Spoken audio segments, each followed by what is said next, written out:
Friends, welcome to my channel Khushi education. कैसे हैं आप सभी? उम्मीद करती हूँ बढ़िया होंगे, बेहतर होंगे। डेली बायोलॉजी क्लासेस देख रहे होंगे।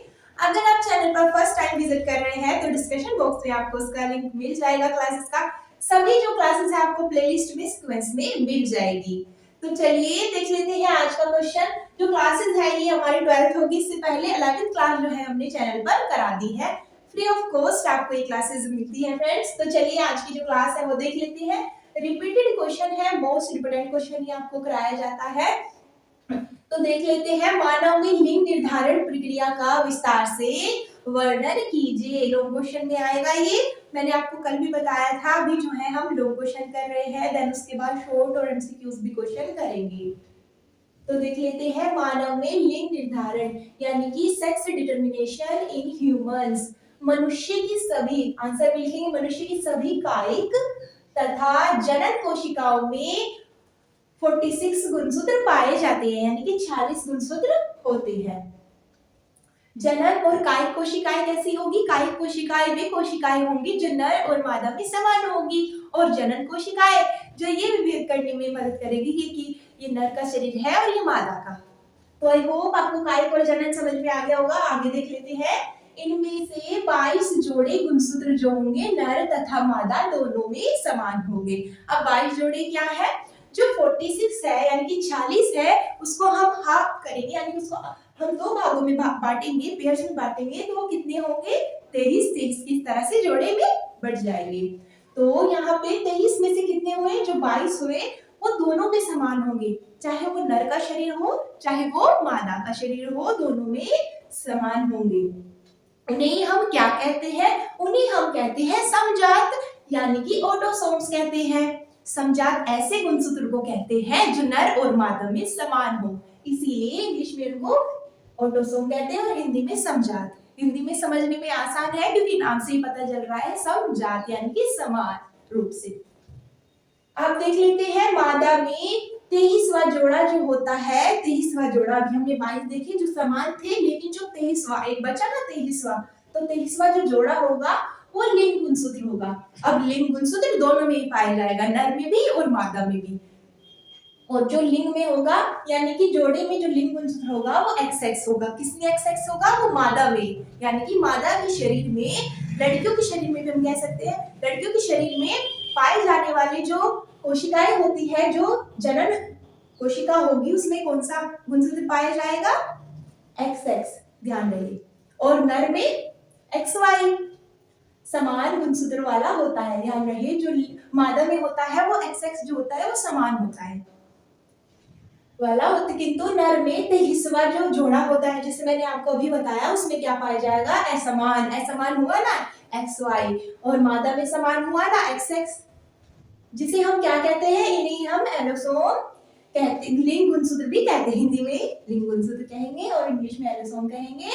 इनमें से बड़ा X तथा छोटा कौन सा होगा? वो Y गुणसूत्र कहलाता है। ध्यान रहिए, जो बड़ा गुणसूत्र होगा वो X कहलाता है और जो छोटा है वो Y कहलाता है। अब XY केवल नर में पाया जाता है, ये ध्यान रहे, और मादा में, स्त्री में हम कह सकते हैं XX पाया जाता है।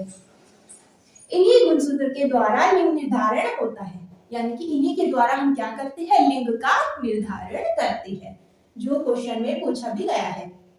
अब थोड़ा सा और देख लेते हैं। लिंग गुणसूत्र के आधार पर जो इस प्रकार है, देखिए ये मैंने अभी आपको बताया था ऊपर थ्योरी में भी, जो 22 गुणसूत्र होते हैं वो नर और चाहे वो मादा हो उसमें समान होंगे, और वहीं पर नर में भी X पाया जाता है और मादा में भी X पाया जाता है। इसी तरह से जोड़े में अगर हम देखेंगे तो नर में जो दूसरा होता है वो Y होता है और मादा में X होता है, इसीलिए ये यहाँ पर टोटल इनका करेंगे तो 22 कितने होंगे? 44 और प्लस XY। ये देखिए X और Y यहाँ पर इस तरह से लिख दिया गया है, और इसी तरह से 22 में X और X, ये किसमें पाया जा रहा है? ये मादा शिशु। ये किसका निर्धारण करेंगे? जब आप उसमें मिलेंगे तो कौन किसका निर्माण होगा? पुत्री का निर्माण होगा, और नर में पुत्र का निर्माण होगा। ध्यान रहे। अभी मैं आपको बताऊंगी भी कि किस तरह मादा के गर्भ में ये पता चलता है कि वो लड़का है या लड़की यानी कि पुत्र है या पुत्री है, वो किस तरह से निर्धारित होता है।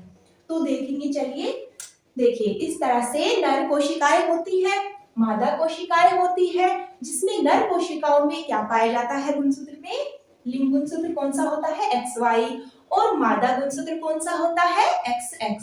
तो अगर हम इसको इस तरह से पेयर में विभाजित कर देंगे, यानी कि इस तरह से जो उनके जीन है वो बढ़ जाएंगे, ये X चला गया यहाँ पर, दूसरे कॉलम में क्या जाएगा, Y जाएगा, क्योंकि यहाँ पर XY था। इसी तरह से यहाँ पर जो है, यहाँ पर तो XX है कोशिका में, तो यहाँ पर XX में बढ़ जाएगा। देखिए, आई होप आपको इतना तो क्लियर हो गया होगा। अब आगे हम क्या होगा वो प्रक्रिया देखते हैं, किस तरह से नर का और मादा में किस तरह से कोशिकाओं में निषेचन की प्रक्रिया होती है। ये नर कोशिकाएं होंगी, ये मादा कोशिकाएं होंगी। तो देखिए यहाँ से क्या होगा, यहाँ से ये X और इधर मादा की कोशिकाओं से भी X आएगा, यहाँ पर इनका कम्बिनेशन होगा, तो क्या होगा XX बनेगा। इसी तरह से इसमें भी होगा। अब ये जो कोशिकाएं है Y जो होगी, ये इस तरह से X से मिल जाएगी, तो यहाँ पर क्या होगा XY, ध्यान रहे सबसे पहले X आता है, उसके बाद Y आता है। अब इसी तरह से इस कॉलम में भी होगा, जो निर्धारण होगा कोशिका का वो इस तरह से होगा। देखिए पहले सबसे पहले जो है ये इससे मिलके सबसे पहली कोशिका से मिलेगी, तो यहाँ पर क्या क्या बनेगा हमारा XX बनेगा। अब इसी तरह से ये वाली जो कोशिका है ये Y से जाके मिलेगी, जहां पर क्या होगा, यहाँ पर XY होगा। तो जो निर्धारण है वो समान रूप से बनेगा। ध्यान देखा होगा आपने, देखिए XX कितने में है, 2 कॉलम में, XY कितने कॉलम में है, वो भी 2 कॉलम में, यानी कि 50-50 चांस है। तो अब XX किसका निर्धारण करेगा, ये होगी यहाँ पर लड़की यानी कि पुत्री, और यहाँ पर XY जिसमें लड़का बनेगा, क्योंकि XY तो केवल लड़की में होता है जनन कोशिकाओं में। यहाँ XX है तो यानी कि लड़का बनेगा, यहाँ पर फिर से लड़की। तो ये कितना चांस बन रहा है, 50-50%। आई होप आपको ये समझ में आ गया होगा।